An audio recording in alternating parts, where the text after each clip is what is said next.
guys, at ako'y nandito na sa pinagkukuprasan ng aking kapatid. Sobrang init. At ang aking gagawin ngayon, ito yung mga nyug. Oh. Ayan, nyug. At ang aking gagawin ngayon ay manghahunting ako. Manghahunting ako ng nyug. Sa Bicol, manangko ako. Sa English, coconut hunter. Napalingon yung kapatid ko at mag-isa tumatawa ako. Akala siguro baliw na ako. Meron na naman ako nakita. Nandito pala ako sa taas ng bundok ko. Ayun mo yung baba. Ito.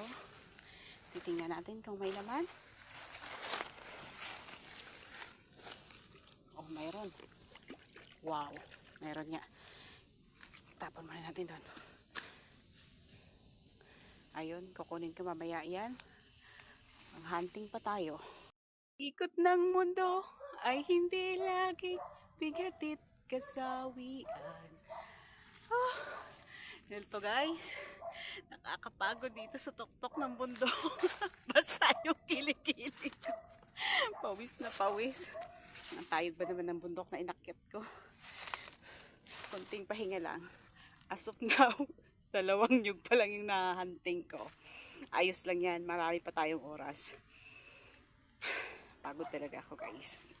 Ayun nga guys. Konting pahinga. Lahat ng trabaho, nakakapagod. Ganun talaga. Okay lang yan. Kasama sa buhay yan. Ang mahalaga, paano mo dinadala yung problema. Yung pang araw-araw na suliranin sa buhay ba.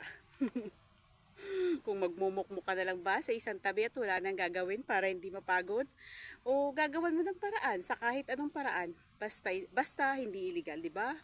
Yun nga ako nga nandito paturotangko lang turotangko lang Hindi, okay lang guys, kasi ang mahalaga, nag-i-enjoy ako sa ginagawa ko.